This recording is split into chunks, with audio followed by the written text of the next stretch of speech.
Today we're taking a look at these NCAAB matches, which are happening on Thursday, November 17, 2022, and giving you match breakdowns, betting tips and predictions in general on these games. Welcome back to High Stakes, let's get straight into it. Also, don't forget to subscribe and push that notification bell to get notified as soon as we release these sport prediction videos, and if you would like more betting tips and predictions, then check out our Patreon in the link down below. Our new Patreon is a way for us to help you improve your chances of making more money. Multiple plans are available for each and every one of you. By becoming a member of the High Stakes Patreon, you will have access to our best team picks, total picks, parlay picks and much more. Stop wasting hours of your time searching for bad betting predictions that ends up costing you a lot of time and money. Join the High Stakes Patreon now and get the best betting picks. Going back to our video, we will give you 2 betting picks for each game, a team pick and a total pick based on facts and detailed explanation. So make sure to watch our videos till the end so you don't miss any of our picks. Arizona State vs Michigan. I'm starting to really like this Michigan team and I wasn't so sure on Wednesday night. Even though Pitt is terrible, the Wolverines shot 58% from the field, 45%, 9-20 from beyond the arc and turned it over just 6 times. You can't play much better, but I don't see Warren Washington being able to contain Dickinson, 7-0, 215 down low. That means more double teams and open players for the Wolverines. They'll take the Sun Devils with ease. While still early in the season, both of these teams are ranked over 100th in college basketball in adjusted tempo, according to KenPom.com. Michigan has been far more efficient offensively, ranking 13th through 3 games. They will be far more effective than the Sun Devils, who are ranked 153rd in offensive efficiency through their first 4 games. Horn shot just 3 of 15 in the opener and, without Bagley, he is the one true creator offensively for the Sun Devils. Michigan won't score in the 90s again because the Sun Devils are far more lengthy than Koo is in the paint. It will be a fairly low-scoring championship game that will be won by the Wolverines. Take the under. San Jose State vs Hofstra. Hofstra went 21-11 last season and welcomed back their top scorer Aaron Estrada, who averaged 18.5 ppg. The Pride opened this season by beating Princeton as a 2-point road dog. In the last 2 games, both at home, Hofstra beat Iona 83-78 as a 3-point dog and George Washington 85-80 as an 8-point favorite. The San Jose State Spartans are pleased to be 3-0 after finishing last season with an 8-23 record and 1-17 in the Mountain West Conference. Coming into this season, San Jose State was rated 251st overall and 11th in the conference in the C.com preseason ratings. Head coach Tim Miles is now in his 2nd year leading the program.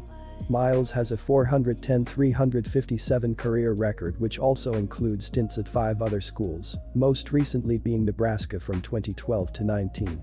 Tim's Spartans have beaten Georgia Southern 63-48 as a 3.5-point favorite, Bethesda 90-68, and Alabama State 70-57 as a 14.5-point favorite. The Spartans are number 214 in the KenPom ratings, 226th in adjusted offensive efficiency, and 195th in adjusted defensive efficiency. Amari Moore, a 6'6" senior, was the only Spartan player to average double figures in points last season, 13.2 ppg. This season, Moore is leading the way again with 15 ppg. Both teams are 3-0, but the Pride have the more established program and the more talented team. 2 of Hofstra's 3 wins have come against teams rated in the KenPom Top 135, including a win over a Rick Pitino-led Iona team. The Spartans' wins have come against number 239 Georgia Southern, number 350 Alabama State, and Bethesda, a 0-8 team competing in the National Christian Collegiate Athletic Association. Hofstra is 40th in the nation, shooting 51.6% from the floor and 4th in the nation, knocking down 48.6% from 3. San Jose State is shooting a solid 46.8% from the floor, but are just 271st, making 29.4% of their threes against weaker competition. Hofstra is also superior at the free throw line, making 72.2% against 59.2% for the Spartans.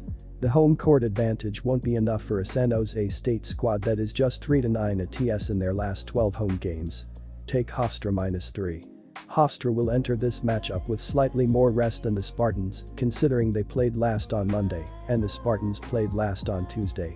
The Pride earned their third victory of the season when they beat George Washington 85-80 on Monday. Aaron Estrada carried his team to the finish line with 33 points on the night.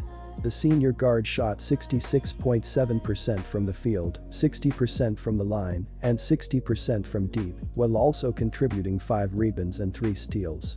In all, the Pride ended the night making 50.8% of their field goals, 53.8% of three-pointers, and 63.6% of free throws. Both of these teams can put points on the board. In the Pride's last 3 outings, they have scored 251 total points, while the Spartans have scored 223 points in their last 3. With this being said, I expect both teams to put a good amount of points on the board, each scoring above their averages. This game will come down to the wire and will be a high-scoring affair. Estrada has been hot lately, while Moore has been finding his groove. In addition, each team has some hide under the basket they can rely on to keep the offense moving with rebounds. I see Estrada having a great outing coming off a few days of rest and carrying his team past the Spartans. Take the over 143.5 point. San Diego vs Utah State. Both teams are 3-0 on the season, however, the Utah State Aggies have played the tougher schedule.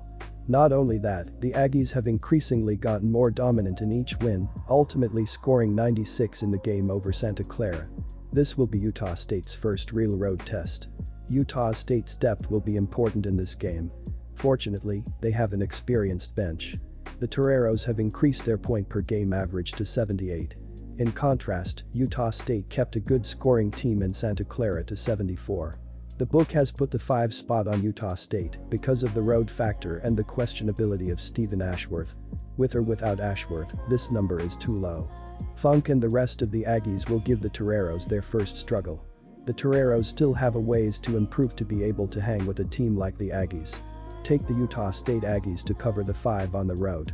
Coach Lavin immediately went out and obtained some help through the transfer portal. First, he brought in guard Siku Sissoko Jawara from Weber State. Jawara is currently leading the team with 19.5 points per game, shooting 42.9% from behind the arc on 14 attempts. Additionally, grad student and guard Eric Williams III was brought in. Williams played multiple years for the Oregon Ducks and is contributing immediately. Williams Jr. has averaged a double-double so far this season, with 15.3 points and 11 rebounds. The entire squad is currently averaging 78 points per game and 37.3 rebounds. Impressively, they are shooting 42.6% from behind the arc on 61 attempts. They are showing their experience and veteran leadership with 15.7 assists to only 10 turnovers. In fact, in their last outing, beating the New Jersey Institute of Technology, the Toreros only committed 6 turnovers. It looks like head coach Lavin is on the right track. The total for this game is set at 143. Both teams come in shooting a high field goal percentage and bringing in close to 80 points a game. The Toreros and the Aggies have demonstrated their ability to take care of the ball and avoid the turnover. That leads to a fast-paced environment. Both teams' games have gone over the total 4 of 5 times this season. The Aggies will score and the Toreros will try to keep pace on their home court. This will be a high-scoring affair. Take the over 143.